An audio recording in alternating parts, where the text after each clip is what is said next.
We're live. We are. I see Mom's here. Is she here already? Hold on. Awesome. She says first. Yes, that was her comment yesterday. Oh. Mm-hmm. Oh. Oh. So we'll see what happens. May not nobody come in here. Well, we'll just talk. For real. For real. I wonder if I need to, let's see. Oh, somebody chatted. Somebody said something. Hi, Shay. Hi, Shay. Shaw came. Shaw's here. Well, good morning. How are you? And welcome to our first live stream. We're trying to go live for a few minutes and let everybody get in.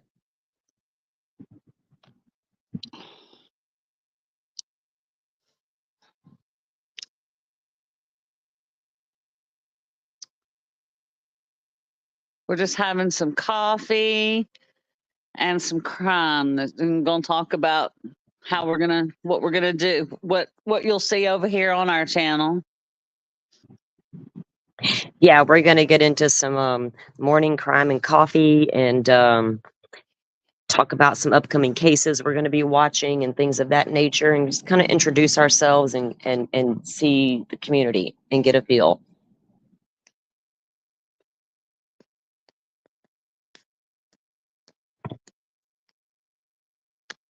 Let's see.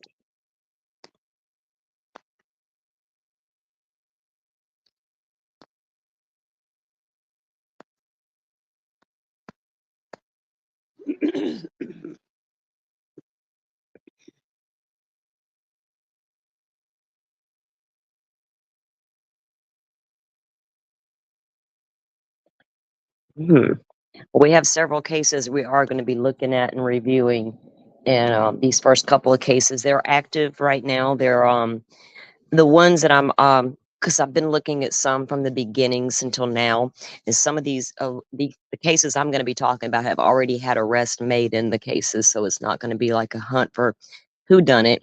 It's just going to be watching the proceedings going forward, and I will take you back to the beginnings of these stories to show you how they unfolded and what has happened up until this point with them.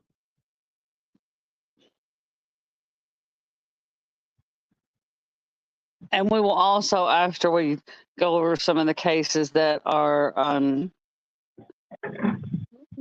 right now, later on, we will also be going through back to some older cases that have already happened. We'll be reviewing those.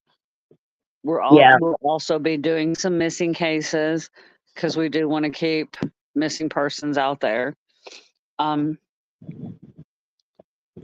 We will be doing cold cases, missing persons cases, like she said, the older cases that have already had outcomes, and reviewing some of those because they can help going forward and understanding, the cases that we will come across.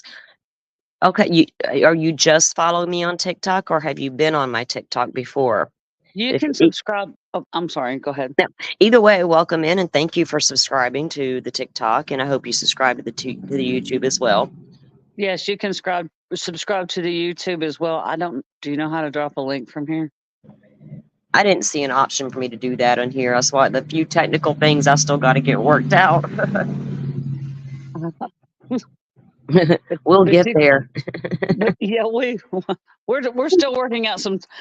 Our technical department is still working out some technicalities.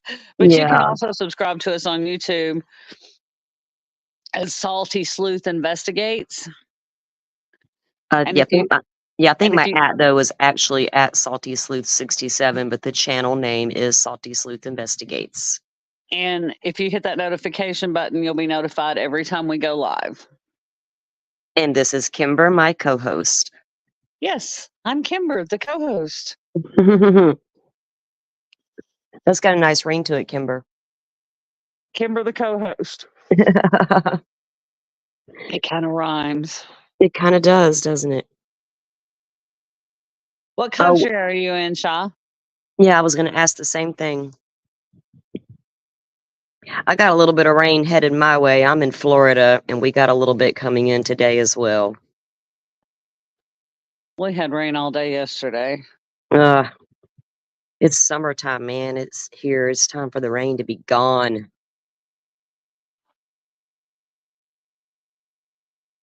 That's the one good thing about Florida, though. You normally either get like a little morning rain or a little evening rain, and I mean sometimes it'll Yeah, rain all day, but it's we're not a gearing. Well, we're gearing up toward here in another around June. We start seeing afternoon thunderstorms pop up, and yeah. it could just be whenever, you know. So I'm used to it. Florida life.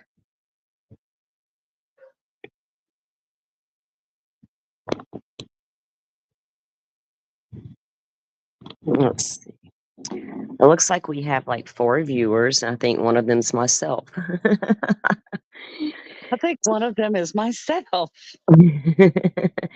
Well, if you're out there listening, we welcome you in. We welcome the comments. We welcome the chat. You can ask us questions. This is kind of like our meet and greet, get to know the channel, get to know you guys, give you a little insight of what we're about and what we're going to be doing here and how we want to proceed with things. And the community will be a large driving part of that. We want to bring you active cases, cold cases, missing persons cases.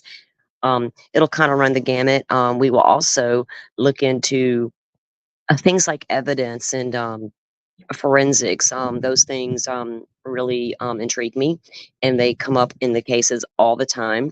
And I love to go and check out different things about stuff like that because it helps us really understand and learn about the cases we talk about. So we're going to be doing all kinds of different things with that. Good morning, Gina. Welcome in. Good morning, Gina.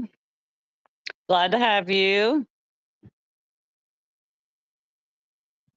And if y'all Gina, can go ahead. also hit that like button as well.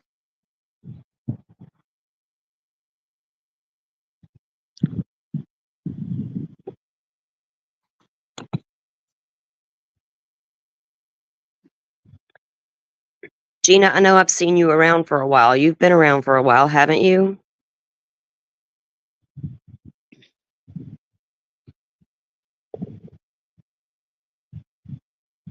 Well, if you guys follow my TikTok or if you came in from TikTok, I appreciate you being here. You see that the kind of things I post to the TikTok account are try to keep everything factually based.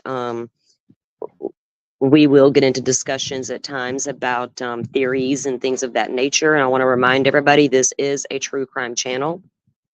There will be sensitive topics and sensitive things that come up in nature that we will be discussing, and just want to warn everybody ahead of time that this is for mature audiences only and it is intended for grown-ups only. So I just wanted to get that out there. And hey, go Bulldogs. Good morning to you. And sometimes if some people might, if the topic is too sensitive, if you feel that you need to step away or leave the chat, Salty and I completely understand, because we do realize that some things that are discussed can trigger some Yes. people, can trigger emotions and things like that. So we completely understand. We have no problem, with that. We completely understand that. Yes, and we will warn before certain cases that what types of sensitive nature topics would be discussed, so you would be aware going in as to what you're about to get into, because there will be things discussed sometimes that aren't, real pretty, but that's the way it is. Good morning, Crime Time with Mama Bear. We Good are so morning, good. Mama Bear. Oh, Mama Bear, you got to work on a Sunday? That's not fair. No, it's not. She'd be working all the time lately. She does. That's not fair, Mama Bear. Well, you're going to have to take a day off one day and let us know when you're going to be around so we can have you on as a guest and talk crime with you. Yes, I do have a trigger warning that it will be going up when necessary. I have some already ready to go to let everybody know, and as we move forward to different cases, they'll get case specific. So we just want to, make sure everybody's good. But there will be things talked about here that openly and honestly, and that's just the way it is in true crime. But we will warn you ahead of time when about the topics we will be discussing for sure. But now, check the back chat, please, dear. okay. Now, if I accidentally close this stream, y'all, it's because I am figuring all this out. But I got you, Kimber. Let's see.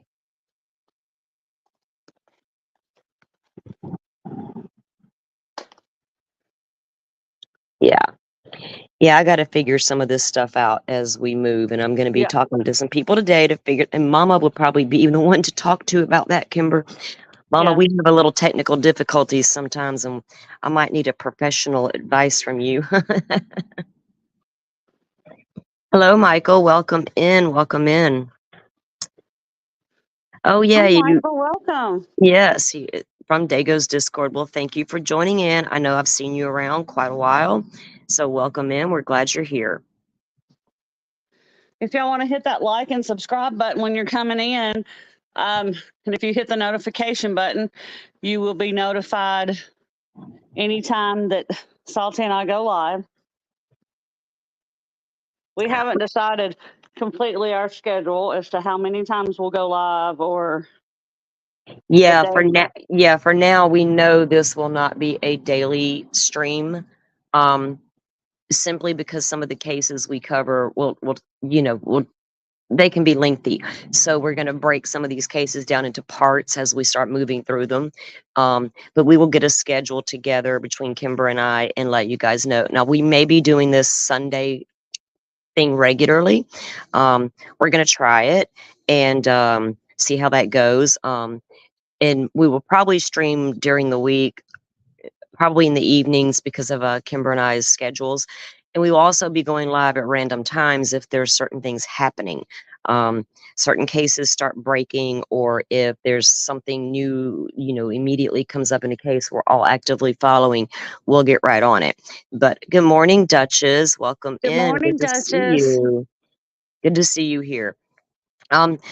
Welcoming Duchess in, I'm going to reiterate that we will be doing missing persons cases. Duchess and Mind of Monsters do a lot of work in helping to get these cases seen, and they're important, and there's a local girl here that I've been looking for 11 years.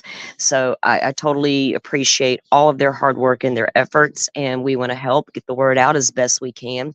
And we're probably going to do at least one weekly show per week concentrating on the missing, and just getting their stories, their names, and their faces out there. Because if these people are missing, we don't know where they are, so they could be anywhere. And if their faces and names are out there, more chance they may be found, so we'll do the best we can with that. And if you ever want to do if you ever need flyers or billboards or anything like that, Duchess is a wonderful, wonderful person to discuss that with. She does a lot of billboards. She can send you a copy of any flyer that you need to get a picture of pretty much any flyer that you need to get copies made. She is a wonderful advocate for the missing. Very much so, and we appreciate all their hard work. And Duchess, I see you're still out of town with your parents. I hope everything's going well and moving in the direction that you want it to, and everybody's good. That's a good question, Michael. How many cold cases are in the U.S.? That is something I can research because I like to look at numbers like that. And there's a lot of cold cases out there. There's some that I still follow that have never had an arrest or any real movement in the cases. And a couple of the cases I'm going to be presenting to you guys, they went years without an arrest. And in one of the particular cases that I will be following, because I've been following since the day she disappeared, was Crystal Rogers' case. And Crystal Rogers is still missing, but her ex-boyfriend is in jail for murder. That's going to be an interesting case because there is no body. We don't know where she is, and he is not going to come out and tell us where she's at because he doesn't think he did anything wrong, or he has not admitted to doing anything, I should say.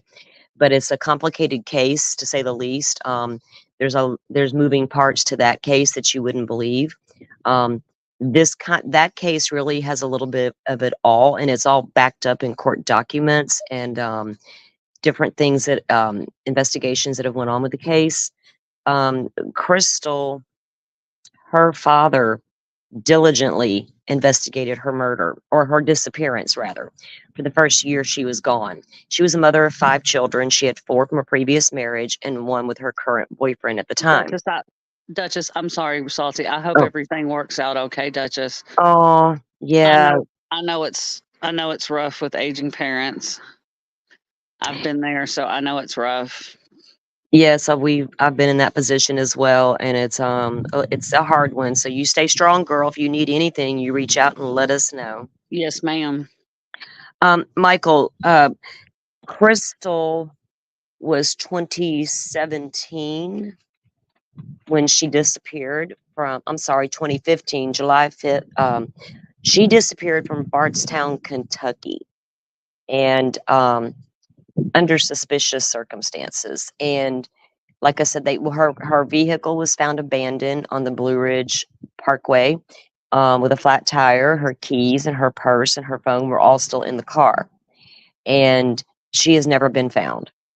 And it took a couple of years of investigating to finally make arrest. And what broke the case kind of was when her father was killed a year later on private property. And I'm going to tell you a lot about him upcoming, because he did a lot of investigative work into his daughter's disappearance. He has files and files on it, and law enforcement has all of that now. But after he was killed, I think a year or more went by, and a man was finally arrested. And the way he was arrested, they linked the gun that killed Tommy Ballard to Crystal's boyfriend's brother. So that kind of ties Brooke's brother into the murder of Crystal's father. So that's how everything started to unfold. And so there are 3 people in jail right now, and 2 of them are like on conspiracy. So we're gonna have it's a lot with that case. So we're gonna take a deep dive into it for sure. But they're all 3 sitting in jail right now, and I think they're gonna kind of turn on each other, and they're wanting to sever the cases and have them tried separately. But it's just a really intriguing case. It's got that small town feel, and that all the, and it's not like the town covered up for the guy. His family, more or less, was the one covering up. And in fact, when they had a grand jury seated to try to convict or get an arrest, for an indictment on Brooks Houck, his family members were caught trying to record their grand jury testimony. And that's a big no-no. You can't do that. And they did it. So there's just a lot of moving parts with that case, and we will be taking a deep dive into that for sure. It is a lot, Michael, but it's a really good case. Hey, Duchess, much love to you too. You were one of the first people that I watched on here, and I've always had the utmost respect for you and how you handle your channel. And you're beautiful inside and out. You are a very sweet lady. And I do love Cold Case Crystal as well. She is, Crystal's wonderful. Sometimes sometimes, just like you always say, sometimes you get the preaching Crystal, sometimes you get the other Crystal, but either way, she's going to tell you like it is. I love her when she's on your panel. I love to listen to her. I don't think I'm familiar, so I'm going to go have to check that out. Yeah, and we are going to we're eventually going to get a mod. We've just got to get that figured out so that they can post links to other channels and things like that. Yes. In here, we've just got to get a mod. I don't think we'll need more than one. It shouldn't be a problem. But we've got to get a mod in here. She's awesome. No filter Fanny. Yeah, that's what you call her. No filter Fanny. I probably should throw up a warning for you guys. I'm kind of the same way. And before I became Salty Sleuth, I was also known as Salty Pirate. So, and I kind of have a sailor's mouth sometimes. So, yeah, it might get a little salty in here sometimes. Just fair warning. I don't have a filter either, so Mhm. yeah, you should hear me and Saucy on the phone. That's a whole different stream, right? Yeah, that's a whole nother stream. But yeah, thank you, Duchess. We'll probably need some help. We may need some technical issue help too. So we're just letting everybody know that's seasoned in this StreamYard and everything else, because we're just figuring it all out.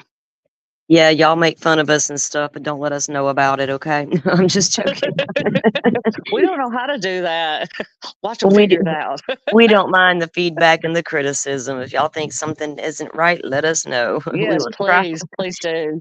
We will try to work on it for certain.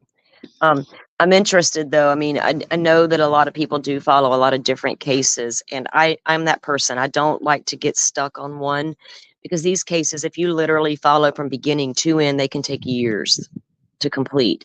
And if you just get stuck on that one case, and that's a lot.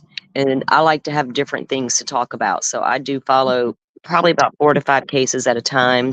There's some I keep on the back burner and keep an eye on as things progress. And there'll be new cases as well, that come up that we'll start looking into, and getting all that done.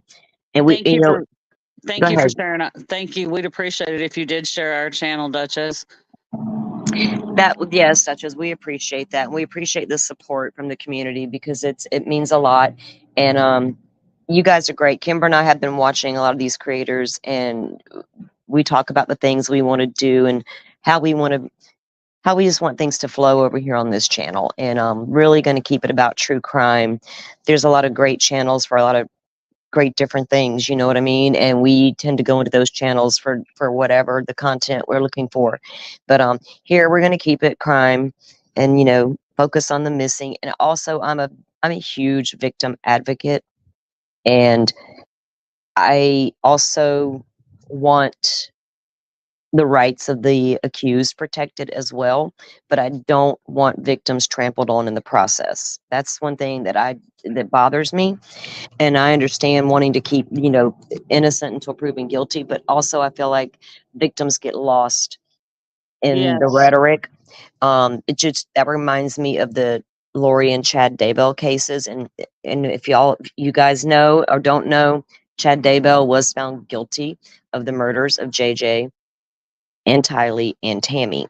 And And he was sentenced to the DP. he did receive the death penalty, but Kay and Larry Woodcock, JJ's biological grandparents, have fought the good fight all along. They're my heroes. I put it out there before, and I'll say it again. They really kept the victims' names out there. They really went above and beyond, and they just kept it out there, and they never let you forget the victims in the case. And I think that, and they did it without the drama and the flair and all of that stuff that we see going on with some of these cases. So I really respect them. And that's the kind of thing I want to do, protect these families, plus get their stories out there, because they deserve it. It's about them in the end. There wouldn't be a defendant if there hadn't been a crime. So we have to keep that in mind a lot of times as well. Duchess, you take care of yourself too, honey, because it is a lot of stress. And I know this firsthand. So I know it's a lot of stress. So you have to take care of yourself too. Yeah, Just and remember that you have to take care of your being, because I know it's a lot of stress with your parents. So you have to take care of you as well. And living out of state is rough. I couldn't imagine. Because I live in the town with my parent. Well, I have my father left, but I've always lived in the town with my parents, so it would be extremely more difficult with them not with me, because it's harder for you, and I totally get that. And we will we will be covering Sebastian's case. I just want y'all to know that we will be covering, but I think we're probably only going to be covering it if there's something new in that case, because right now there's nothing new.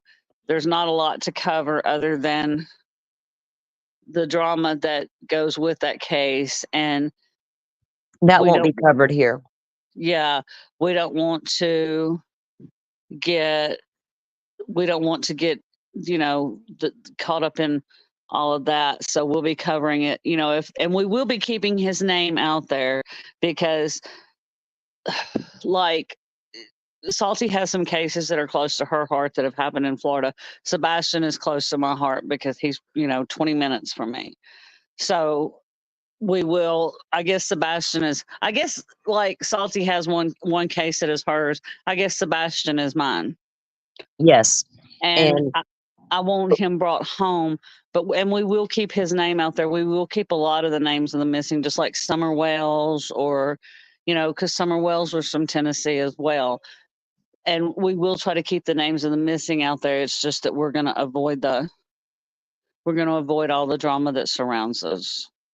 Yeah, I like to investigate cases and the evidence at hand. If I look at Sebastian's case, that's what I'm looking at. Facts as we know them, evidence as we know it, and we all know what the evidence is so far, not a lot of anything. So all we can do is sit back and wait on law enforcement at this point with that case. But like Kimber said, we will do stories on Sebastian. We will keep his name out there, but there's enough channels covering the drama part of it, and I go in and I view it. I'm human, but it just won't be discussed here like that. Hello, Architect. Welcome to see you, my old friend. Good morning, Architect. And, we're going to keep Summer's face out there. We're going to keep, we're going to go through and keep a lot of the missings out there. And the only thing that we ask when we cover the true crime is please, please don't victim shame. And we won't re-victimize victims. No, we're not going to re-victimize victims, and we're not going to do any victim shaming. Doodlebug, good morning. Good morning, Doodle.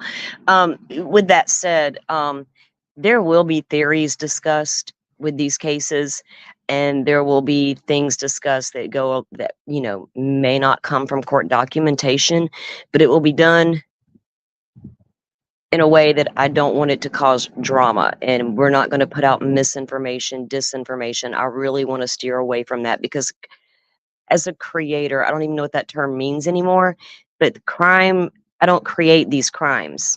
Somebody else does.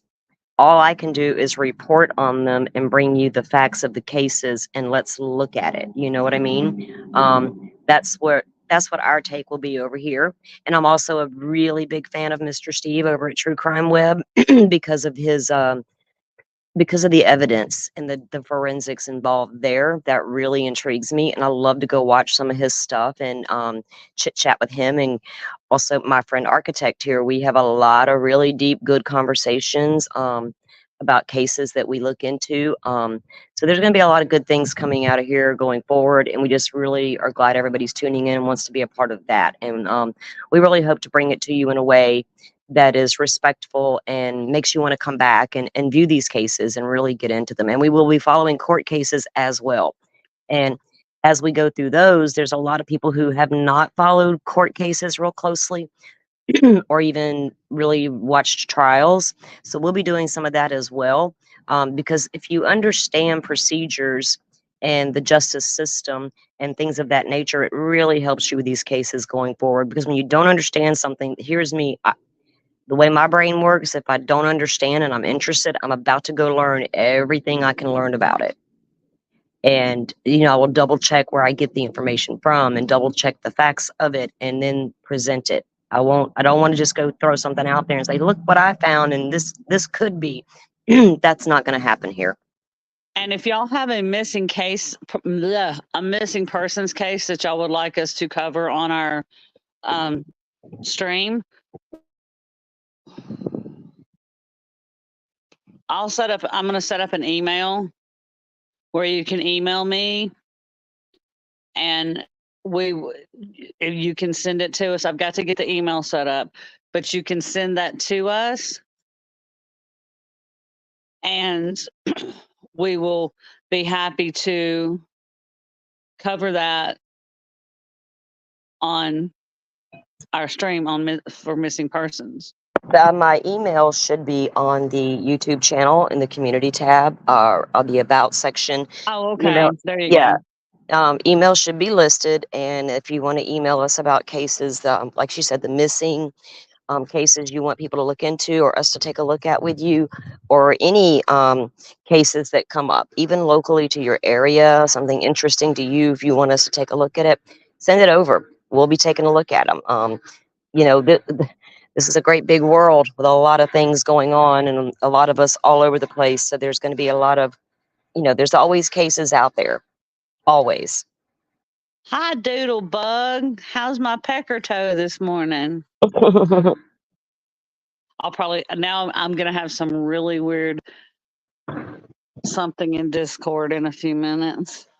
Since Doodle Bug's up. Where's them chicken and dumplings, Doodle Bug? Get out of town. She made some the other night. She didn't save me any. She ate them all. But no, we just want to, and like I said, because a lot of people do go missing. And, as you all know, with Duchess and all of that, a lot of people do go missing. And it's just, nobody does anything. It's just astonishing that they go missing and there's no alerts, or that the police, they just sit idly by, and I've seen stories on here where the police will say, oh, they can't do anything. It really depends on the situation the person disappeared under, their age. Too many times they chalk it up as a runaway. If they're 17, for instance, they could easily try to say runaway. They, 26-year-old mama too, well, maybe she wanted to take off, things like that. The missing 32-year-old man who just walked away going to the store one night. And it's crazy. They get covered locally for a little while, and then if they go cold, there's no movement. And then what do? What do the families do? How do the police proceed? And I'm really interested, how police handle missing cases, because there are so many go missing. If you think about it, if you put an alert out every single time nationwide, there would be an alert every single time we turned around. Now, if you can go to your state registry, and I know you can do it in Florida, and I think in a lot of cases, a lot of states you can do it, and you can go sign up for the missing alerts. You will get all of the amber alerts that come out for your state. You'll get the purple alerts, the silver alerts, because Florida has different ones. But I get them on my phone or in my email. So I get them quite regularly. And I do try to share and post, especially the local ones, because if you can get that information out there as quickly as possible, right, in my opinion, the minute someone goes, and when a family tells you or tells law enforcement, they wouldn't just walk away from their life. They should listen. I know people do it all the time, but a majority of these people don't do that. They're just victims of something. And to think that people don't just vanish into thin air, they do it every day. Every day. Yes, they do. But it is a darn shame that, if they're 16 or 17, they just ran away. And that's a problem to me, because as much human trafficking as there is in the United States, how do you say, they just ran away? I mean, I know that, they need to at least take the time to look into these cases when someone goes missing, because there's just so much human trafficking. You can't automatically, and I know it's hard to look into every case, but sometimes, Michael, they don't ever classify them as anything but a runaway. This is true. And if the parents don't go, and sometimes even if the parents go and keep pushing law enforcement and pushing law enforcement and pushing law enforcement, they won't do anything about it. No, and like Architect said there, with the missing kids in Cleveland, that is something he and I have talked about and looked at. And there's what was like 100. I mean, there's a lot of kids in Cleveland missing, and a lot of them have been classified as runaways, because I started looking into their cases and looking to see how many they were calling runaway, and a majority of them they were calling runaway. Now you have to take into account things like some of them probably were, Some of them aren't, but you can't classify all these kids as just runaways. It's ridiculous to think that. And when you start seeing a large amount of kids in, like they are in Cleveland, you have to start to wonder what's really going on. You know, is there a trafficking ring and things of that nature? Because those things really, really do exist. And it was really looked at in the Tiffany Daniels case here in Florida. And there were some conclusions made. I've talked to investigators on the case, and they don't feel like hers was related to trafficking because of her age. Because of her lifestyle. She didn't fit the profile. And apparently, throughout Florida, to fit the profile for trafficking, you have to be semi homeless or homeless and on drugs. You can't be a 26-year-old female living and working and disappear one night on your way home from work. You're not part of the profile. So are they just trying to say that these guys are running around getting women off the street no one's going to care about, or they think no one's going to care about, right? So yeah, I don't know, you can't chalk it up to nothing sometimes, because I think there really is, it's not going to be a factor in every case, but it will be in some. Well, and I think it was Mom that was telling us the other day on a panel. Hey, Tamba. I think it was Mom that was telling us the other day about a case in out of Daytona. There was a homeless man that went missing, and because he was homeless, they did not want to do anything about it because he was homeless, and he had been reported missing. So Mom was going to go over to. Mom said she was going to make some calls, and if they didn't do anything, she was going to go over to Daytona to the police department, because Mom's very passionate about advocating for the missing, very passionate.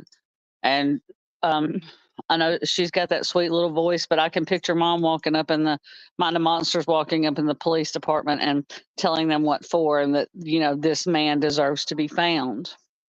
Yeah. Sometimes you have to push, to get things kept out there, and you don't want the cases to go cold. And when you see missteps taken in the initial part of the investigation, that's bothersome. It's troublesome for the cases. That happened with the case with the local girl here, Tiffany Daniels, who went missing. And for her mother to be able to access the police investigation records and to see what was what, she has to declare her daughter dead. And how do you do that as a mom? Okay, a lot of us are parents. I mean, not even as a mom anymore, as a parent, because I'm well aware there are plenty of single fathers out there.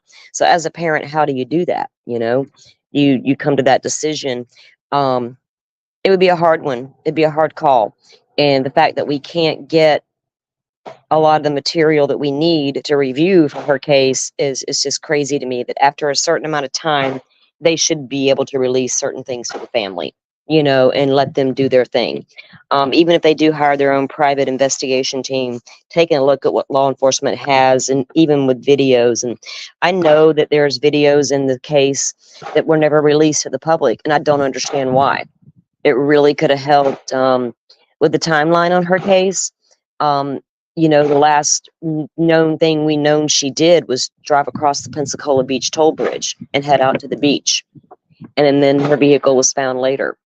And when the cops got there, they didn't rope off anything. They didn't do anything. They literally put it on a tow truck and hauled it to the police impound yard, and then started their investigation on the vehicle. So, I'm sorry, go ahead. No, go ahead. Good morning, Mystery. If y'all can hit that like button, and if y'all want to subscribe, y'all go on and subscribe up. If you want to hit the notification button, that way you'll be notified every time we go live.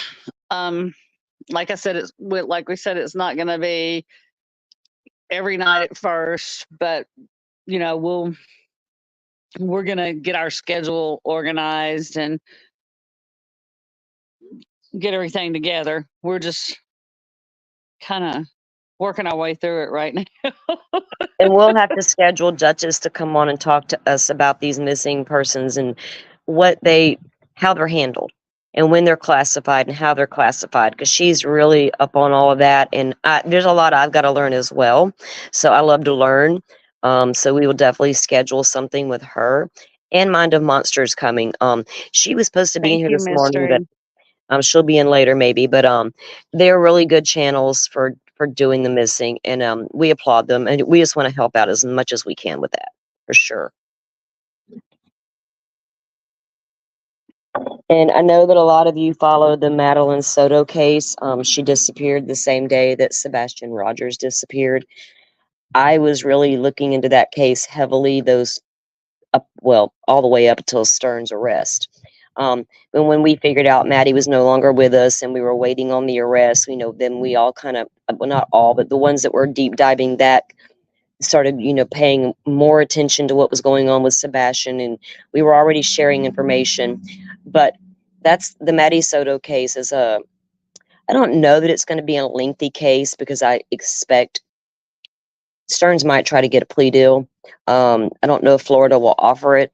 I don't know if they will, because we do have some new laws on the books they want to test out, and he's our test dummy.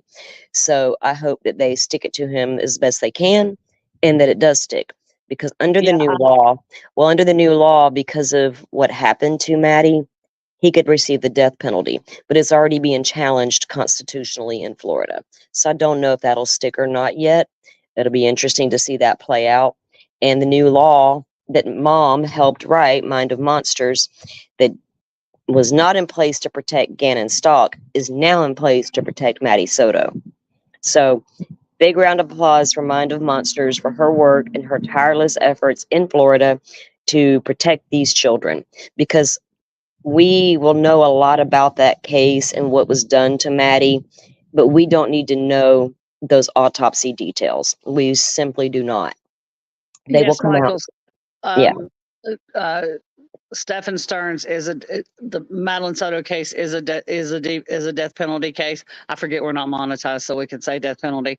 I can say whatever I want. Yeah, we're not monetized. Is a death penalty case because Well, it was a crime. It was a crime against a child. And it is now, as of January of this year, because her death is considered under domestic violence, and she's a minor under the age of 13 or 13 at the time. So under the new Florida guidelines, under the new law, he will receive the death penalty for that offense. So if it had happened, and the law did go into effect before Maddie's case.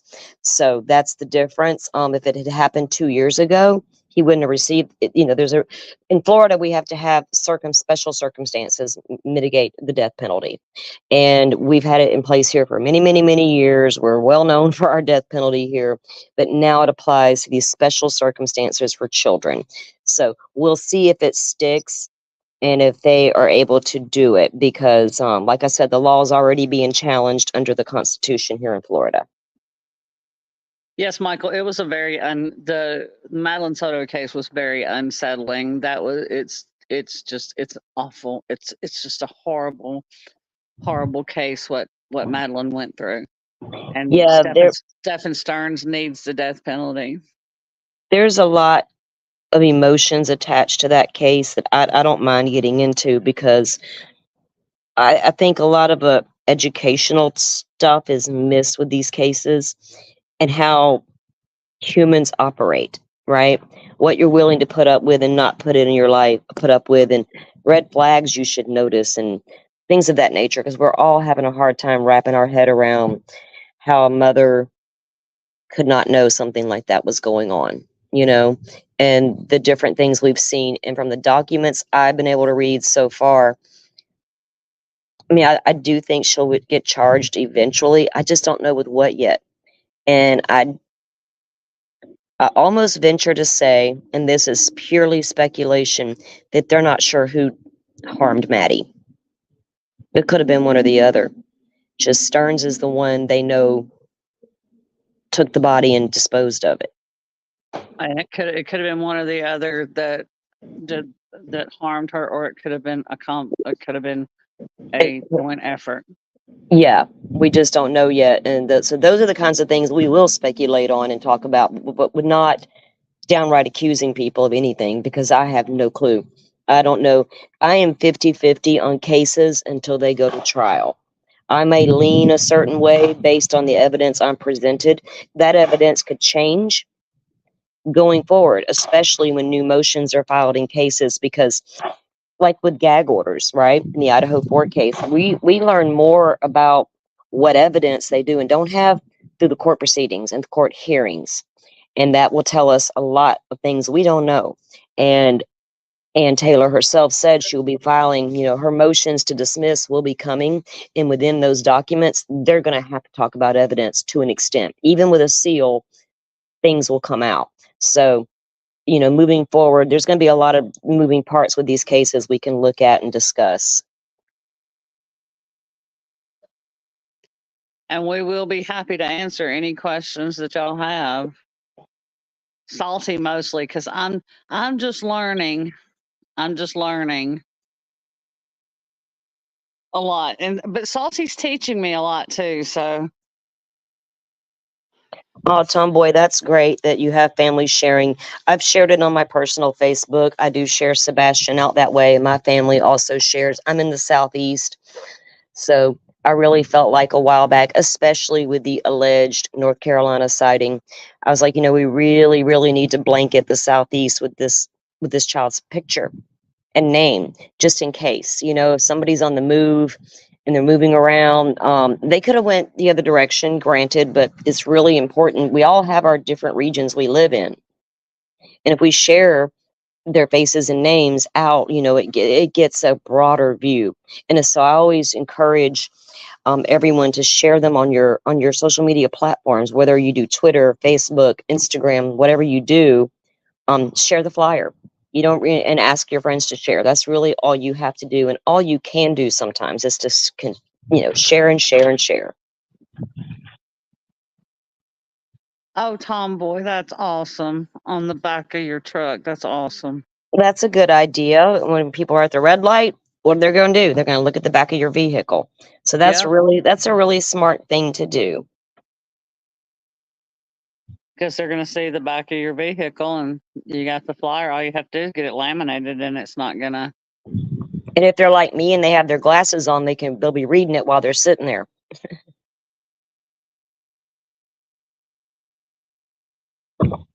Another case we're going to get into is the Delphi case. And that's going to be a breakdown. It's going to be done in a multiple series, because without overwhelming everybody, there's a lot to that case, because once those girls disappeared and were discovered the next day, there was a 5-year gap between that day and the arrest of the suspect. And that's a long time. And a lot of things occurred during that 5-year period. And then now we have an arrest. And he was literally arrested 1 month before Brian Koberger. But you don't hear a lot about the case. I do, because I choose to go and find the information. There's a lot to that case. I want to see justice for Abby and Libby, because those girls deserve it. But we have to, I have no clue if Richard Allen's innocent or guilty.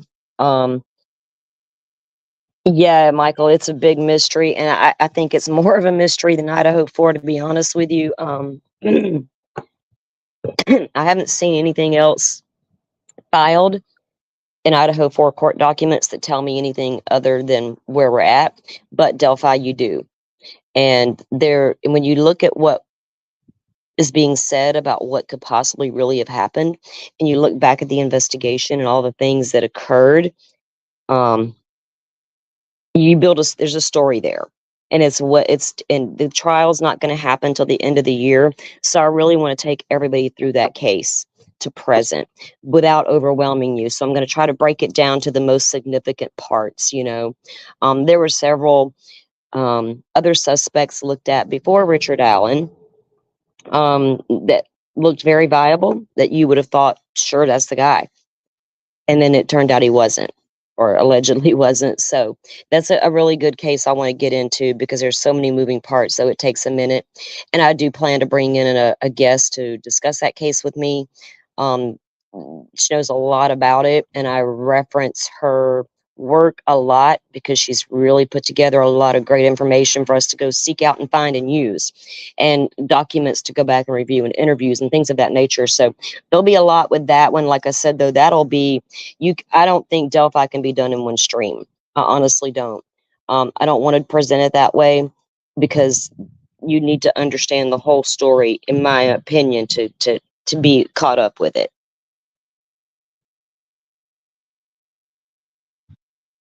I'm sorry, I was getting caught up on chat for a minute. Yeah, architect, we had a little. So guys, I'm gonna tell you, when they put blood in red Solo cups, I have not followed the Karen Reed case super closely. For one reason, there were too many cops involved for me, and once streamers got involved, I kind of like I kind of like, I don't know, kind of turns me off a little bit.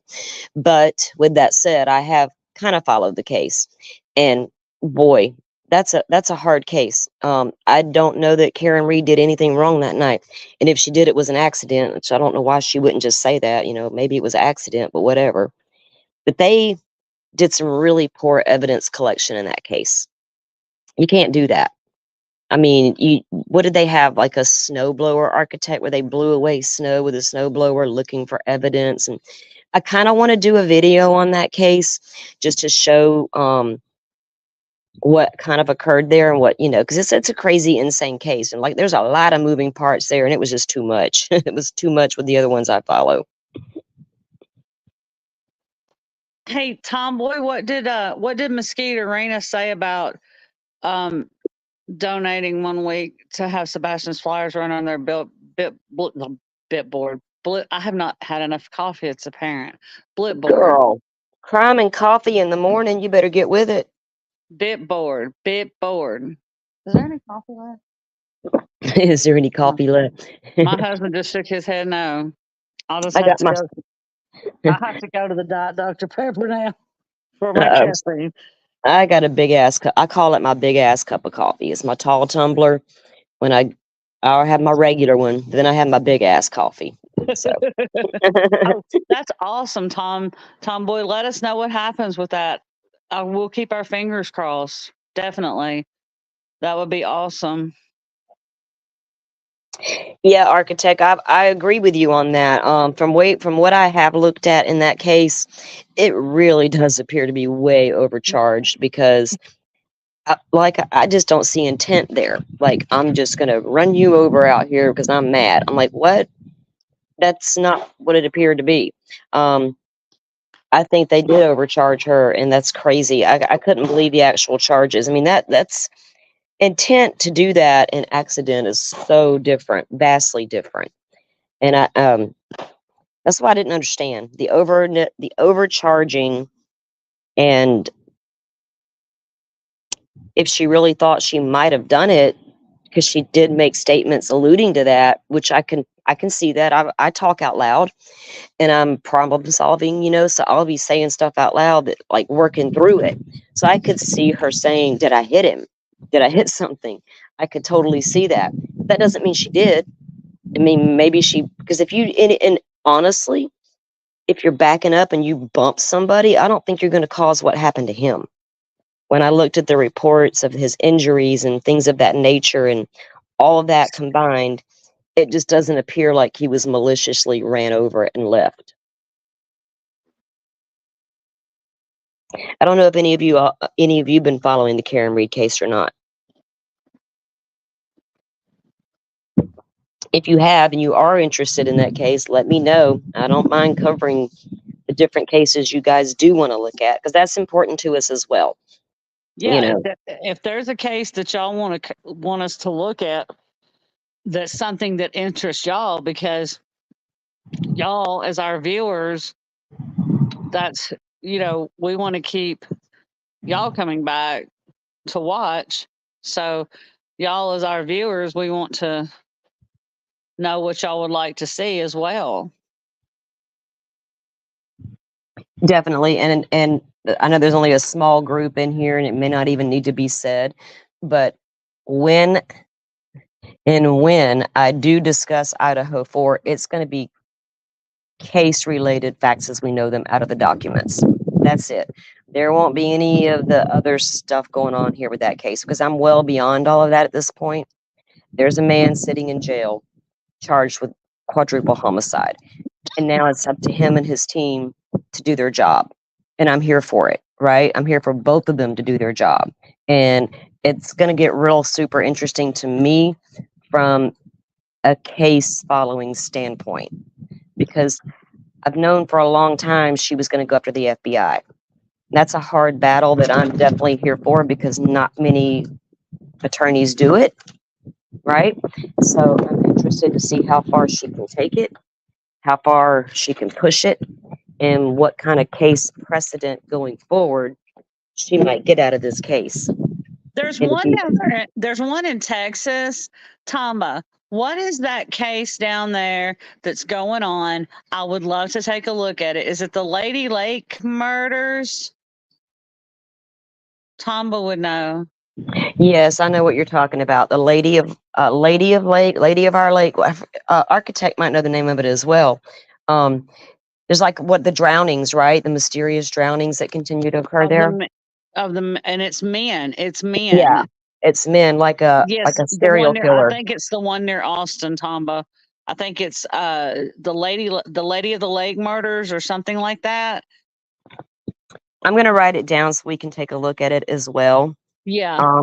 Because I have followed some of that information on those cases, and I've kind of looked at some of the individuals that were found just to see, what look at, because if you got to profile things, right? What were these men? Their lifestyles. Were they at bars? Were they last seen? What was going on with them? And there's a lot of people. That's a lot, and it makes you wonder if there's some sort of serial killer type going around. You can't. I'll tell you what. We just got Rex Horman. 15 years of damn serial killer. So we don't think they're not out there active right now today because they are. So be vigilant, people. Know your surroundings. Lady Bird Lake murders. That's it. Lady Bird Lake. Yes. Yes. Write that down. I don't have my pen. And another thing too, with talking about the serial killers, I kind of like fascinated with serial killers, and I've been following them for years and years. And I've watched a lot of documentaries about them and things of that nature. And BTK is one of those that just like fascinates me. And there's some new stuff coming down on it, even with his cases. They're looking into. The guy was weird, and he did drawings, he did puzzles, he did all kinds of things with cryptic in nature. And he mailed some puzzles to a news station a few years ago, or years ago rather.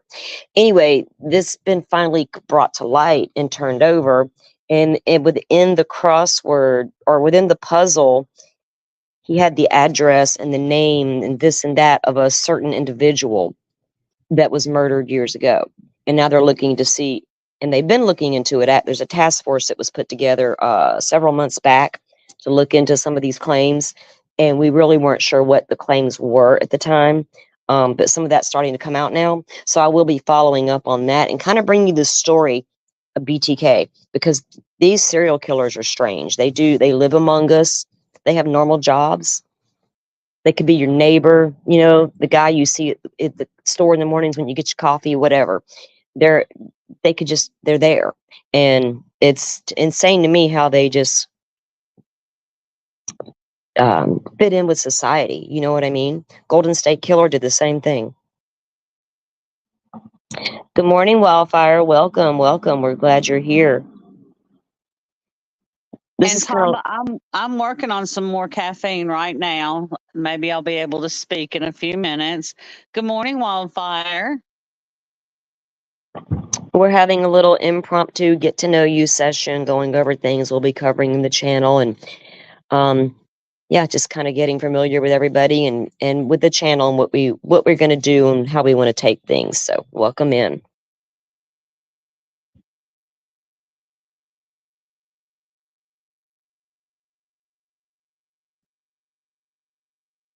Okay, I was just reading your comment there, Mystery.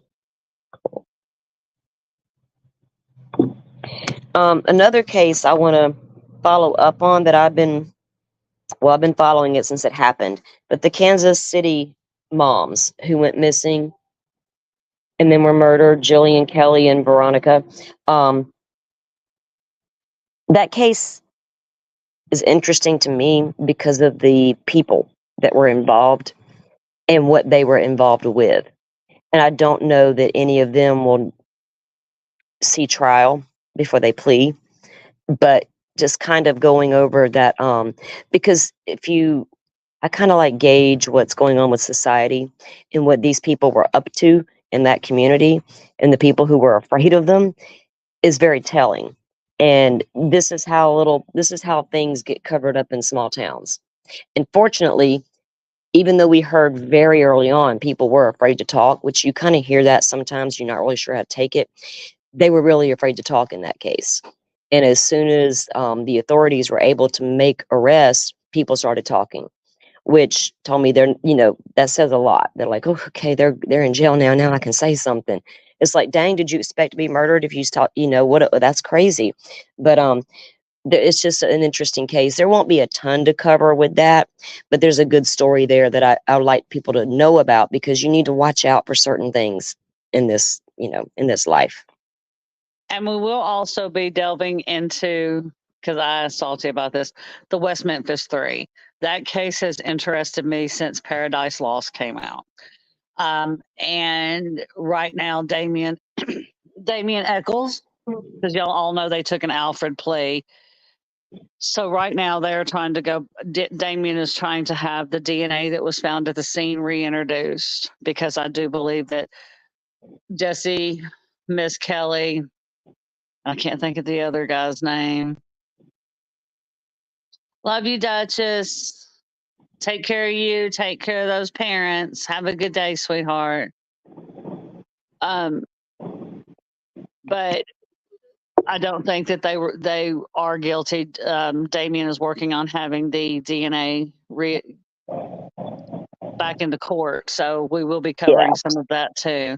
That's been a case that's interested me since 1993 when it came out. Yeah, Wildfire. I think that the professor, Catherine Ramsfeld, is that her last name? I always mispronounce her name, and it's so simple. But she was at DeSales University, if I'm not mistaken, and that is the first school Brian Koberger attended before moving to WSU. So, and I think she recommended him for the program out there, but he studied under her, which is an interesting element if you look at it that way. It is to me. Doesn't mean anything, but it's interesting. Salty, write that one down. The Alston yogurt murders. Oh wow. Okay. I'm just trying to get, some other stuff that they'd like to look at too. Oh yeah, that's what we like. In case you guys are just, for those of you that are just joining in or weren't here earlier, that's what we do. We want to, if there's cases you guys want to look into, don't be shy. Let us know, and we want to bring you what you want to see as well.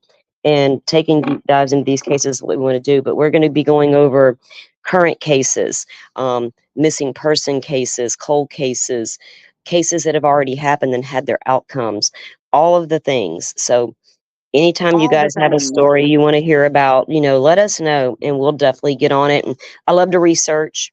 I can spend hours doing it. I have to get onto myself sometimes, like put this damn phone down or turn off the computer, go to bed, whatever. But that's just me. That's my nature. So I don't mind digging around and looking for the information and putting it together, but I do like to bring it, like I said, I try to bring it as factually based as possible. I double check where I get my information from.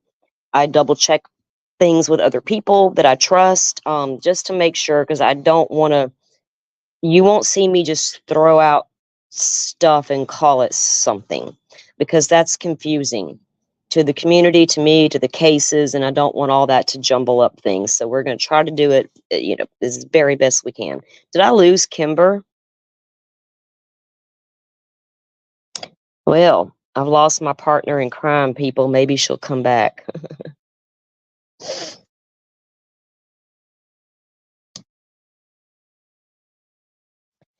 Yeah, it's Mystery. I agree.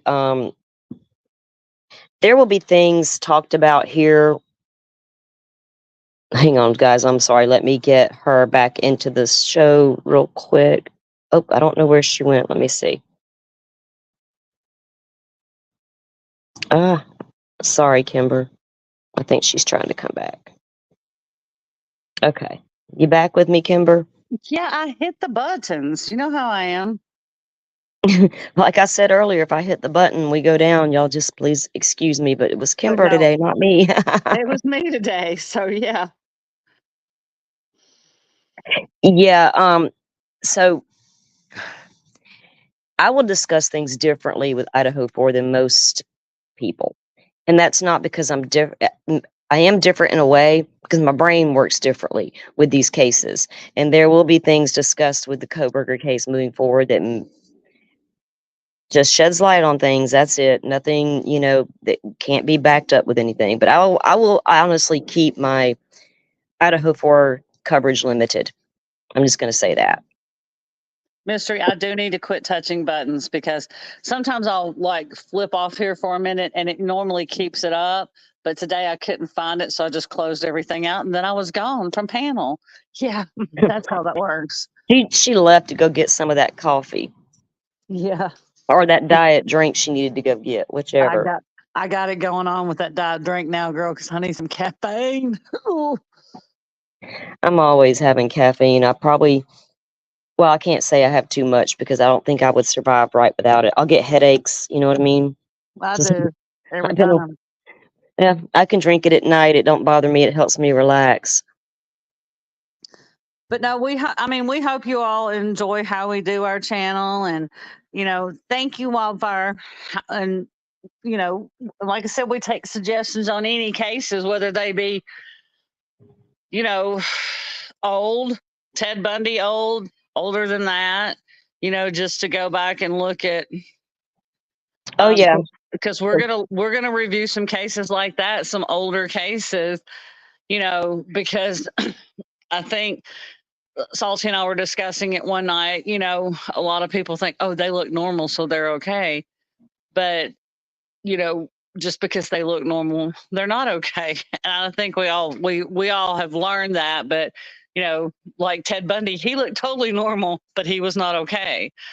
So, yeah, we're going to go back and look at some cases like that too. Even like she said, even though some of them already have their outcome, it's just interesting to go back and look at them.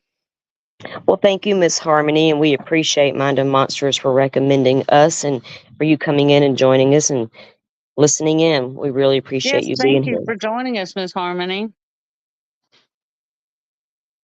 Mom must have got tied up this morning because I thought she was going to jump in too, but she's probably tied up with something right now. I sent her a message.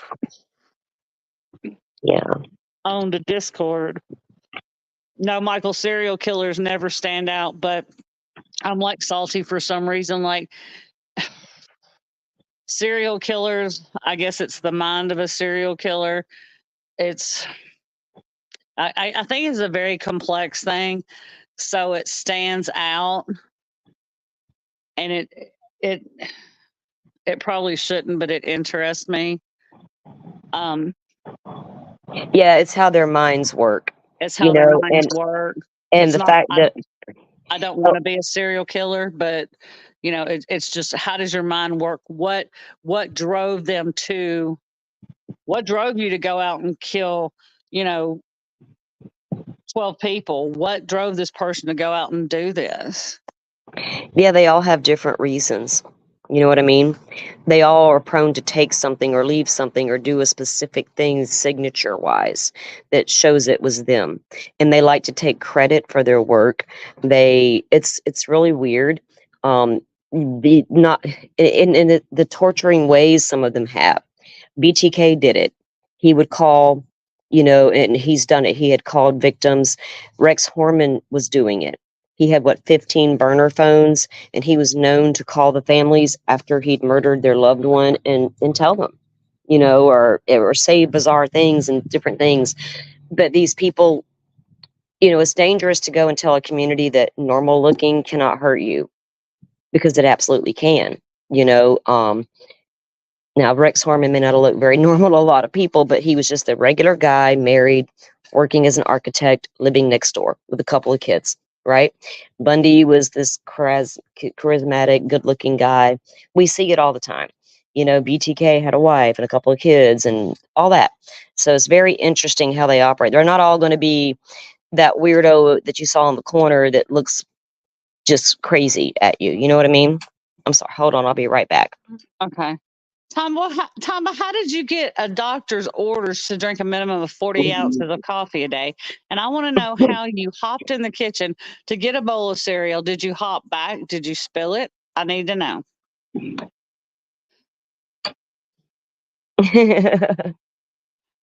And Mystery, yeah, the BTK definitely led 2 different lives.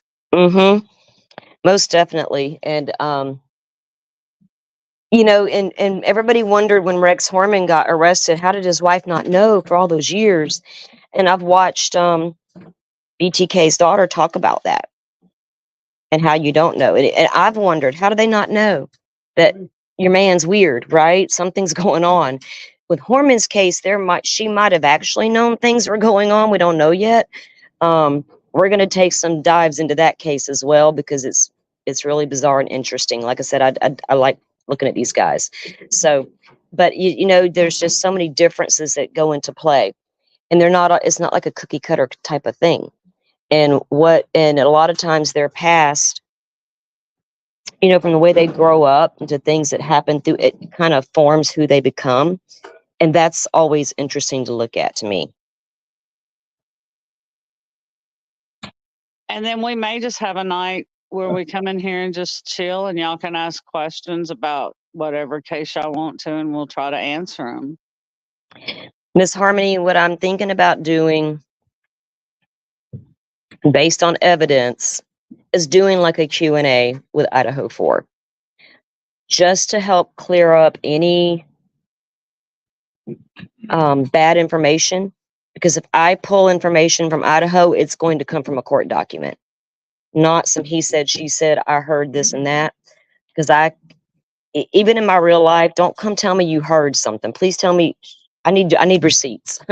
Where you got your information, how you got it. So, and that's how I operate. So I don't mind looking at the evidence, because that's what's going to make or break this case. And I'm very into what evidence they do and don't have. And I am actually working on some stuff, reviewing the last couple of hearings. And there's some key things that were said outside of the accusation stuff that I listened to. And so I took notes on those key points, and they're evidence related. So I don't mind having that conversation at all. But I didn't know that, Tomba. I didn't know that caffeine would help replenish spinal fluid. I just learned something new today. Oh, really? Yeah, she said she has low spinal fluid production, and caffeine helps her replenish spinal fluid. So the doc said drink lots of caffeine. I should be good to go. And wait a minute, BTK is entered. I've never listened to BTK's daughter, which I need to. Wait, I think I did hear her. Wait, she did do a thing on Investigation Discovery one time. I do follow his daughter on Twitter. But yeah, she just did another news piece. I think it was a night or two ago with News Nation. Court TV, I've got them because I do want to review them, because it's talking about the new information that just came down in the case. Because she does actively, I don't think she's currently on the task force. Carrie, I don't know. I don't think she's currently on the task force anymore, but she is very well aware of all the evidence coming out. And she did help investigate some of it. And I know that she went and visited her dad as of recent to try to talk about some of these things. She's been through a lot with him. So We will review some of the things that she has said, Kimber. We'll put together like a little thing with BTK and kind of go over some stuff with that as well. Yeah, that sounds good. But there's just so many out there, and and like I said, there's a whole lot of the older solved cases, like Ted Bundy, because a lot of people, I don't know that everybody are like being salty, but it's just the mechanics of how a serial killer's mind works, the psychology of it, how it works. But and yes, Sebastian has some similarities to how Summer may have just got gone, but the proximity, it's a long way. They're 4 hours apart. I'm not saying, Miss Harmony, I'm not saying at all that it couldn't be a possibility, but I totally go more on the possibility that he could have hurt a cat, because he is a 15-year-old boy, but he does love cats. I mean, I love cats. If I heard a cat outside my window, I would probably go chase it anyway. Yeah, I mean, there's So really viable things that could have happened, right? That Michael, night. I think Summer is almost 3 years. Yeah, it's been a minute. And it's insane how these babies can just, that does happen. And Kimber and I had a conversation about Summer and possibility of a theory that could have happened. And it's, it doesn't even involve parents or people. If I can say that right, that's going to sound weird that I said that. But if you look at the surroundings, I'm in a rural area, right? And I'm literally got 3 open fields around me. But at the back of those fields, the wood line begins. And I am surrounded by state forest, one of the largest in Florida. A lot of ways to get lost out there. Even if you know the terrain, know the area. We're Florida, we're flatland. So there's swamps and gators and different things that live out there. And it's not a good place to wander off. I'm sorry, I'm outside in a semi passed. It's not a good place to wander off to for children. So things could happen. So we even theorized that could have happened, because I wasn't familiar with the home and the surroundings, but Kimber showed me and we talked about it. Could that be a possibility? Did she wander outside? Did she go off into the woods? I don't know. I don't know how they searched for her locally. I really want to look into that, because I have no clue. I did not follow that case closely. So that is one we need to take a look at. And here's the bad thing, which, I don't know if Don and Candace are guilty or not, but we're 3 years later. We're 3 years into the Summer Wells missing case, and her mom and dad are still being dragged through the mud. Candace and Don, if you say Candace and Don, people still want to drag them through the mud. There was never any, and Miss Harmony, did you ever, let me ask you this. I know you said you did a lot of research of the area for Summer Wells, and it's mostly rough terrain, because that's what's up there, the mountains, and and they kind of they lived in a very, very rural area, as you can see with an aerial photo of the area. But her parents are still being dragged through the mud, and there was never any evidence to prove that Candace and Don did that, correct? Because I still have never seen any evidence, but yet they're still dragging Candace and Don through the mud. And see, I don't know much about I kind of know a little, and I feel like, oh Lord, Candace, let me tell you, Candace and Don have their issues. I was about to say that it appears they did. Candace and Don get drunk and fight. I think that's their thing. But just because they get drunk and take a swing at each other or whatever, I don't think that it doesn't necessarily mean that, right, with them harming Summer. You can be. I've seen shitty adults do shitty things but take care of their kids. Even if it's half-assed, I've seen it. And so I don't know what those two, their dynamic was even like, but I could tell they're not well liked, and I know there's probably good reasons, but that doesn't mean they did anything. And so that's, that's as far as I know about that case. Right. Yes, Ed Kemper. He was one. Ed Kemper, that's a good story. Yes, it is actually very good. So, Miss Harmony, do you think that you remember the red truck? Because they talked about a red truck that came through Summers area. Nobody's ever seen the red truck, but they talked about a red truck. Do you think that red truck is significant in the Summer Wells case?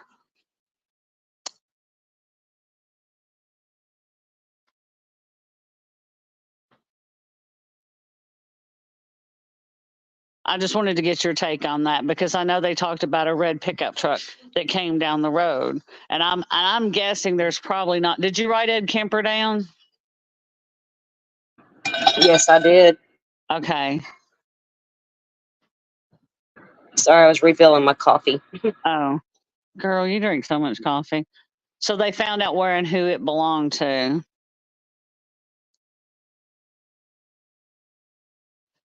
See, So didn't she go missing from her home, or was she reported missing right away? Okay, so here's what happened. They went swimming. There was a 16 or 17-year-old boy. Correct me if I'm wrong, Miss Harmony. It was a 16 or 17-year-old boy that went swimming with them that day too, and the two boys and Summer and Candace, and I think Grandma Candace's mom was with them. We'll just call her Grandma Candace because I can't remember her name. They came back. Candace and Grandma Candace were going to plant some flowers, and so Summer went in the house, and then Summer went in the house with the boys. Then Summer went downstairs. Lord knows how she got downstairs because they showed the inside of this house one time. Good Lord, that house.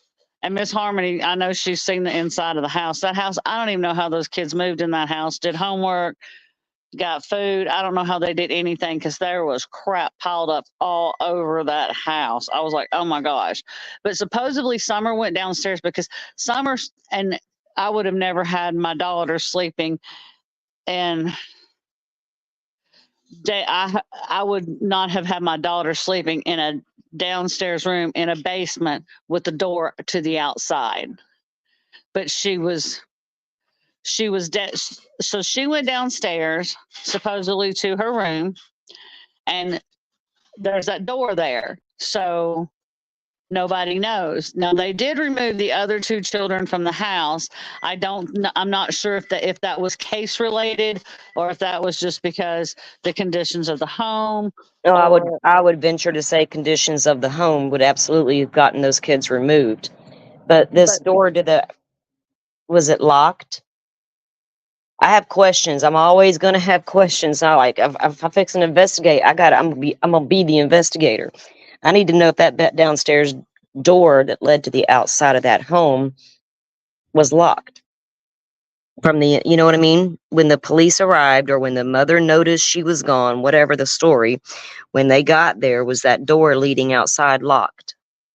Does anybody know? Um,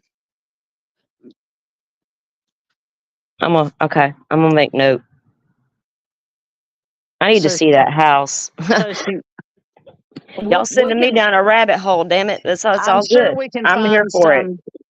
I'm sure we can find some inside pictures of that house, but I'm going to tell you, you can't make heads nor tails out of anything in the inside. No, I mean like a Zillow floor plan to this house. I'm not really, I get that. You want a floor? I don't even know. I mean, I know how to pull them up. I mean, I can look for it. And I'm going to get the address to the house. But yeah, I'm interested. I got to know the layout of the land, right? I need to know this house. I need to know the property. I need to know the people. Well, And I see, don't know much about this case, so I will be looking into it for sure, so we can present a show about it. You know, and grandma had a camper. Grandma slept in a camper, didn't she, Miss Harmony? Grandma had a camper there. on the property. Yes, grandma had a camper on the property. Yeah, that's not too unusual. I wonder if it was in the back where this It, exterior door is at. If you know no, what I mean. it was not in the back where the exterior door was. Okay. The camper was like you go out what I guess would be the front door. The camper was kind of up just a little bit from that. So Yeah, it's very interesting. I've always been yeah, it was interested at the in the side. It was case. at the side of the house, just up the hill from like the front door. Kinda, it was at the side. So, and it wasn't on the side where the door, where the door was, Right. where Summer went missing from. So, yeah, That's cool. Hey, you know what? they When some I they're some grew up mountain on, folk. well, this is, let me tell you, I've grown up on riverbanks. I'm 20 minutes from the Gulf of Mexico, or I am 10 minutes from the local river. When I was a child, there was four of us. We camped all the time. I thought everybody did this. I didn't know it wasn't normal. Oh, it was normal to us. But my dad bought a full size school bus, and it was a church bus. And he bought this bus from the church, brought it home, and spent an entire winter renovating that thing, getting it ready for the spring and the summer. And I'm gonna tell you what, he built one badass bus. We had beds, we had tables, we had cabinets. My mom could cook. It was so cool. We loved it. And we would jump in that damn thing and head down to the rivers and just camp for weeks at a time. It was great. So I wish I had one now. I wouldn't mind having me a little schoolie converted. Oh, oh, I'd live down by the river. I'd be that person in my oh, van. oh, Grandma's camper wasn't that cool. I bet you probably couldn't barely walk Oh, in Grandma's camper. well, if it look at the house, I mean, somebody raised the people who lived in the house, so I'm gonna blame it on that lady in the camper.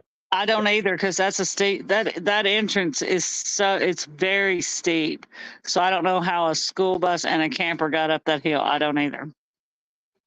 Oh, because it's in Tennessee, so you got the hills to come by. Okay, I got you. Yeah, because see, they're in it. Like I showed you that aerial. There, Yeah, it's very rural there, very rural. I lived right outside of Johnson City, Tennessee, for about a year and a half, and I'm a Florida girl. I'm used to flat land. I want to be able to look and see forever. I couldn't do that in Tennessee. I would walk outside and look around, and I'm surrounded by these giant things sticking up out the ground, mountains. I felt closed in. But oh shit, I'm sorry, my phone was trying to ring. I felt closed in, but it was always inclines. You know what I mean? There were inclines everywhere because of the terrain.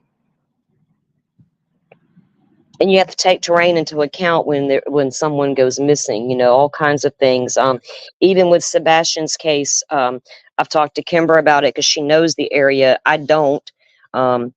But even with places to hide in the woods, to seek shelter, like if you got lost, would you, the caves, we've heard about the caves out there. Those things can't be ruled out yet because literally they don't know anything. And we don't know if, say for instance, he did hear a cat that morning and he did run out after the cat. We've heard that he liked Socks the cat. Before I knew there was a Socks the cat, I already knew this child loved cats. That is one of the things we did learn about him. And I kept saying something with these damn cats. And then we learned there is a cat there. So, even if he did and ended up toward the woods somehow and got turned around and went the wrong direction trying to get out, he could have easily moved beyond that 5-mile radius. And that's dangerous, and it doesn't look good for right now if that's what happened. But, there's just a lot of options. And we can't forget Elizabeth Smart was taken right out of her home in the middle of the night and was hidden in plain sight for 9 straight months, you know, in Garbage disguise. mountains. garbage mountains in Texas, Tomba. Miss Harmony, do Don and Candace still live in that house?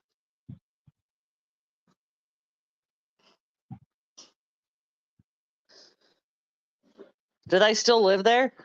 I mean, I don't know. Does the whole family still live in that same house? Well, I don't think they have I don't think they got the boys back, did they, Miss Harmony? I think the boys are still somewhere else. Oh, they never regained the custody of the kids back. That's telling, though. In my opinion, it's hard to lose custody of your kids to DCF because being a parent's pretty, it's pretty easy to keep your kids clean and healthy and fed and cared for. It's all that other stuff that comes with parenting that, gets difficult, but the basic care of your children is so simple. Well, I think the main reason the boys were removed from the house was because of the condition of the house. I mean, I can't swear to that because I can't remember. Is that the reason, Miss Harmony? Well, if they didn't remove them because Summer was missing, right? They would have to have suspicion on the parents to do that for that reason, I would think. So I would, without looking at anything, that would be my first thought, would be the conditions of the home, child neglect or whatever. Hi, Mom. Whatever they're. Hey, Mom, thanks for joining us.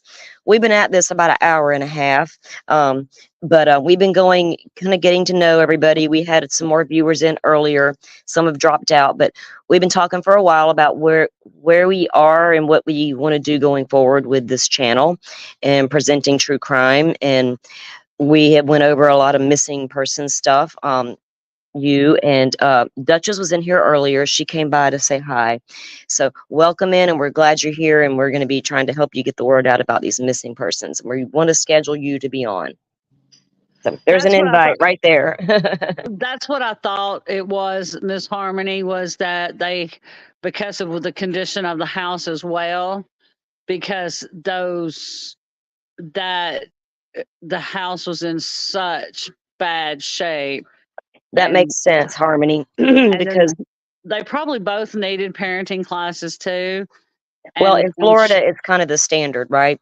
So if DCF is called in and there is an open investigation and they keep it open, because they'll come in and investigate and close out. This is nothing here, a nefarious call on you or whatever. And Florida had to go through a complete overhaul with Department of Children and Families, because for years ours was completely out of whack and it was unacceptable. Children under their care were going missing, even murdered. And Florida had no choice but to take a look at their system. And sometimes it takes pushing your state to make changes. And Florida's gotten way better at it, but under standard protocol, if they come in and there's neglect involved and this and that, and they remove the children, you are required to do these parenting classes and you're required to do certain things to get your kids back. That's why I'm saying if they don't have their kids back by now, that's on them straight up, because there are avenues you can take to get your kids back if that's what you want, right? So that's a red flag to me that they never got the kids back. I didn't think there was any neglect on them, neglect up front on them. I thought it was more of a condition of the home and things like that. Because well, that would be in Florida. The conditions of the home would be neglect, because you're neglecting to give basic care. And an unhealthy environment is not basic care, right? When there's filth, because that can lead to a lot of things. So in some cases, it depends on the state, and what their guidelines are. But the conditions of a home can result in a child neglect charge in Florida. So I'd have to look into that, really, Kimber. We can dig around and see what we can find about it. And yeah, and she said we could get in touch with Chasing, and Chasing is awesome.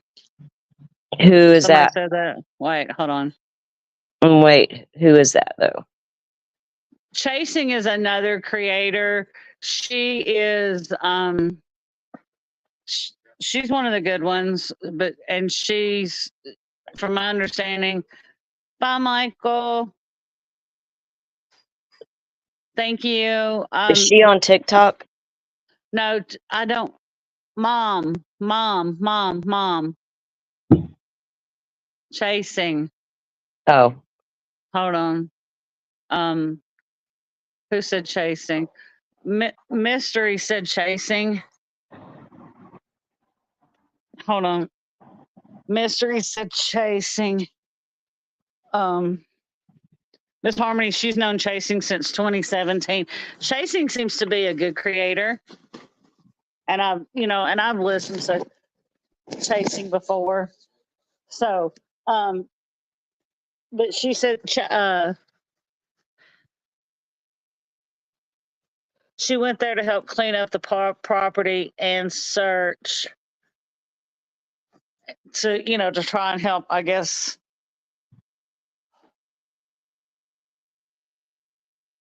She is the best. Mina Monster said Chasing is okay. how she has her name. She's the best person to get in touch with. I'm subscribed to her channel. Okay, Chasing Truth Tracy. Okay, I've never viewed that channel, so that's cool. I'm always looking for a great new channel to watch. I do enjoy a good channel. I'm writing that name down, guys. Sorry.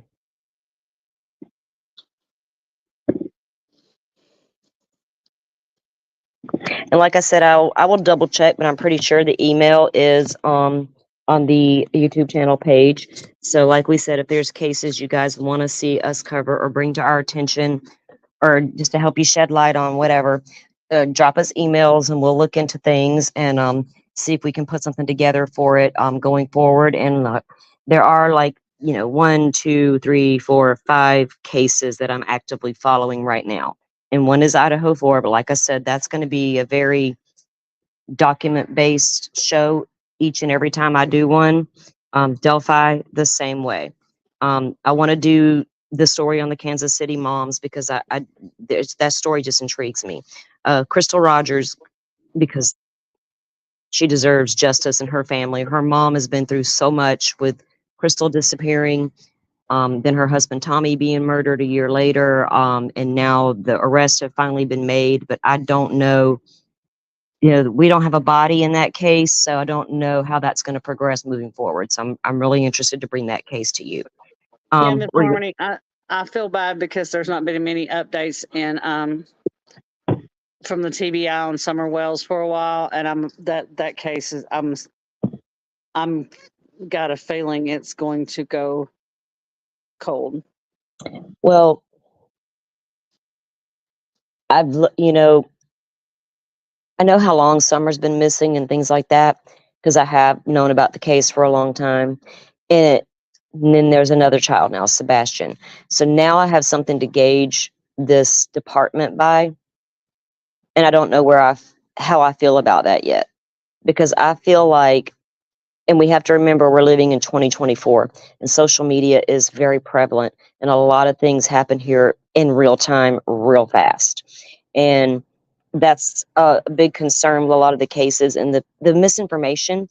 And I feel like I understand how investigations go and they keep things close to the chest, so they say, for various reasons. I get it. But at some point, you need to come out and say something, even if it's nothing. Come out and clear some things up a little quicker than you do. And as time passes with cases, it's like in Delphi. They release a sketch, but it's opposite of a sketch another eyewitness gave. But they used that eyewitness's statements, right? Then 2 years later, she's saying, hey, why haven't y'all ever released that sketch that I gave you? And then boom, they release it and we got 2 different people. But then they come out and say, well, this could be the same guy though. And you're like, what the hell are you talking about? They're 2 different people, right? It's a lot of things. So we just want to make sure we do bring good information with these cases in the whole stories. And with the Crystal Rogers, there's a case that's not connected. There's 2 other cases actually. Bill and Peggy Stevens were an elderly couple who were killed in their home. And the crime scene alone, very ritualistic. There's no bones about it. It's in the documents. The cops will tell you. There were objects moved around that apartment. The bodies were staged. They even looked at that case to see if it compared to what happened in Delphi. And Then they tried to see if there was any connections with what happened to Crystal. Then we have Jason Ellis, who was a police officer in Bardstown, Kentucky, who was, I think he was murdered just before Crystal. He was ambushed, and he was in his patrol car. He's going down the road. There's debris in the road. He gets out to move the debris, and someone takes him out. He's sniped right then and there. And there's speculation that he could be tied to Nick Houck, who was a police officer, who is Brooks Houck's brother, who is suspected of murdering Crystal. So there's a lot, we're going to bring you good cases with a lot of things to look at. And some of these cases will be presented in parts and not one big long stream, because I don't want the information to get lost, and you can take notes as we go so we can follow them through. I think it'll be fun to follow them through.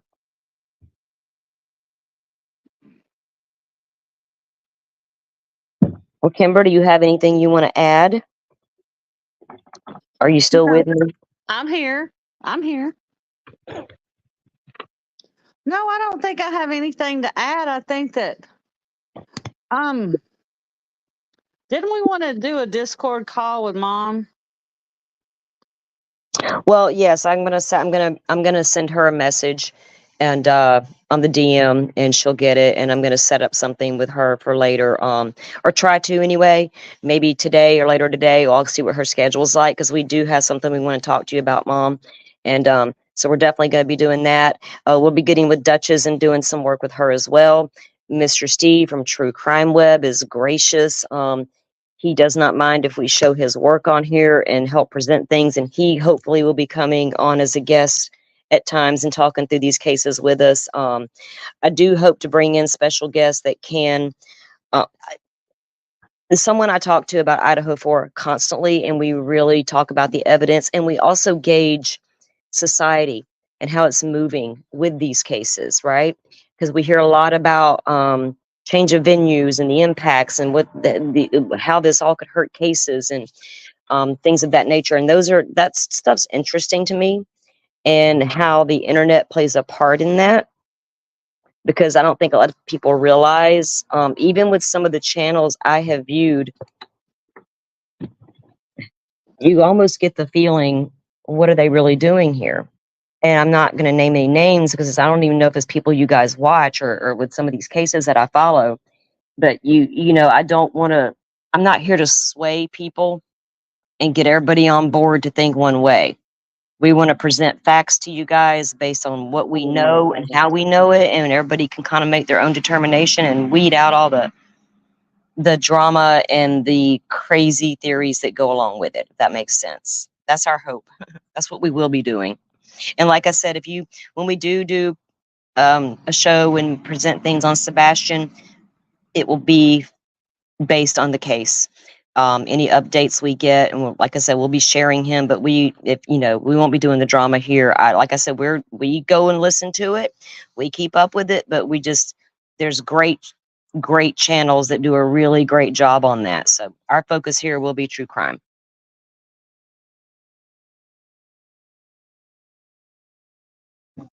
Oh, that would be really cool, Mind of Monsters, because I'll tell you guys what, I live on maps.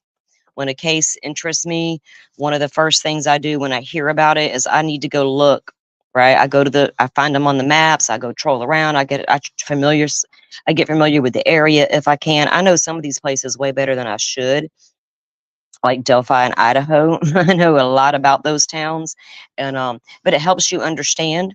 And so we'll be doing a lot of things with maps around here, showing you guys what we're talking about, where we're at, and things of that nature. Oh, you're going to Kissimmee to take Maddie's cactus. That's so sweet. Well, we want a video, pictures. We need something. That is so awesome, Mom. Yeah. I so appreciate that. I think we all do, honestly. Yes, we do. Because Maddie is her case, guys. It was in her backyard, basically. We were talking about that earlier with Kimber and I, these certain cases that we all will gravitate to and hold on to. And that's one for Mom, because Maddie was literally right there. So hats off to you, Mom, for going and doing that. We really appreciate it. Okay, Tomba.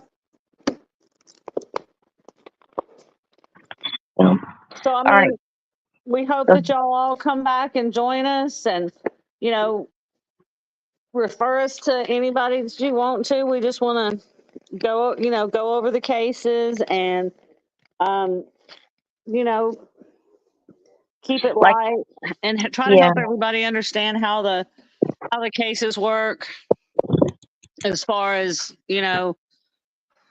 when they're in the, through the court proceedings or whatever.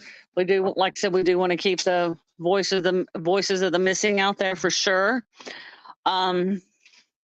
Definitely keep those out there. Like I said, we will be covering, of course, the Sebastian case, but we will only be covering that when there is new information on it. As far as the other stuff, there are some great channels that are covering the other stuff. There are plenty of great channels that are covering the other stuff. Cluminati is one of them. We love our Clue. yeah, we're big Clue fans around here. Yes, we I are. laugh when I need comedy relief, and I want to see these people get what they deserve. I go hang out in Clue for a little while. Yes, So Cluminati is wonderful. she's At, good at telling them off, so I'll let at, girl have at it, and I laugh. right. I'm not even gonna lie, I She laugh is a lot. awesome at telling them how it is, and uh, so we love some Clue. So And we're big fans of Dago around here. A lot yes, of you we love guys have, Dago. We a love lot of you, Dago. yeah, a lot of you know us from Dago's channel. And so we appreciate you subbing up and coming in and hanging out with us. We're going to wrap it up. This has been almost a 2-hour stream to get us started. I will be sitting down with Kimber. We're going to get our schedules together, and we're going to schedule our first real stream to present a case. And we're going to do, like I said in the beginning, Mom, you weren't in here, but we're going to do, we're not going to stream every day, but we may end up doing that. It depends, but we do want to do some sort of weekly. We may do this every Sunday, but a weekly highlight on missing persons. That's going to be important to the channel, and we're also going to do weekly updates on news of the week of different cases we follow, new cases, different things popping off in the news, things of that nature. I don't watch too much mainstream media. If I do watch it, I watch it on YouTube, right? I'm a big fan of court TV. I'm not gonna lie, I'm not ashamed of it. I like Vinnie Politan. I love to watch him. I watch him live on YouTube a lot as well, things like that. But I do follow the crime stories kind of things. So we'll be bringing crime stories weekly and different things, just different things we can talk about, so we don't get lost on one subject way too long. Well, thank you, Mystery, for coming in. We'll chat with you soon, and I will check those emails in just a few minutes. But Yes, again, thank you, guys, Mystery, for coming in. Thanks yeah, everybody for coming in. It's been great. We hope you guys keep coming back and and we hope you all enjoy our content. And like I said, if you've got any cases that you guys want us to look over or anything, just let us know. And if it's one we don't know about, we will I will definitely deep dive it. Yep, we will deep. dig into it, and we'll get the information and we will present it. Yeah, I loved to look into this stuff and deep dive the cases and look at the various things. So definitely do that. And like I said, keep turn your notifications on. If you're like me though, I have not been getting Mom's notifications, which really irritated me. But I realized I had so many on. I unfollowed a bunch of stuff like months ago, but I went in and turned off notifications for things I just go check out from time to time. But anyway, if you set your notifications, hopefully you'll get your notification that we're going live. And we try to keep the word out there. And I'm trying to get way better. I do post to my community tab a lot. I do have a TikTok account, but that account was started for one reason: to put out documents in Idaho 4, because I got tired of hearing people say, make it make sense. So if it doesn't make sense to me, I'm about to go figure out why and try to make it make sense.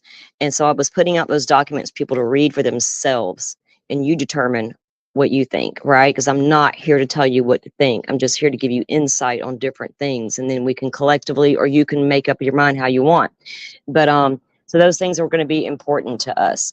But the TikTok is factually based. I don't get into all that TikTok drama. I'm rarely on there unless I go post some crime stuff, and it's all crime. So anyway, and that's And what this channel will be about. And if y'all ever have a question, you know, if we're going through something and you have a question and you're like, make it make sense, just, you know, at one of us in the chat, ping one of us in the chat, and we will, you know, try to answer the question so that it does make sense to you, because we want to give you the, you know, we want to help you understand as well. That's what we're here for. Yeah, because anytime something comes up that we don't understand, we're going to go find out, you know? And so, yeah, anytime you guys have a question or don't quite understand something that's being discussed, let us know. And we will definitely be looking for that kind of thing. So with that said, again, I appreciate all of you coming in. I really do. So we look forward to building this channel with you guys.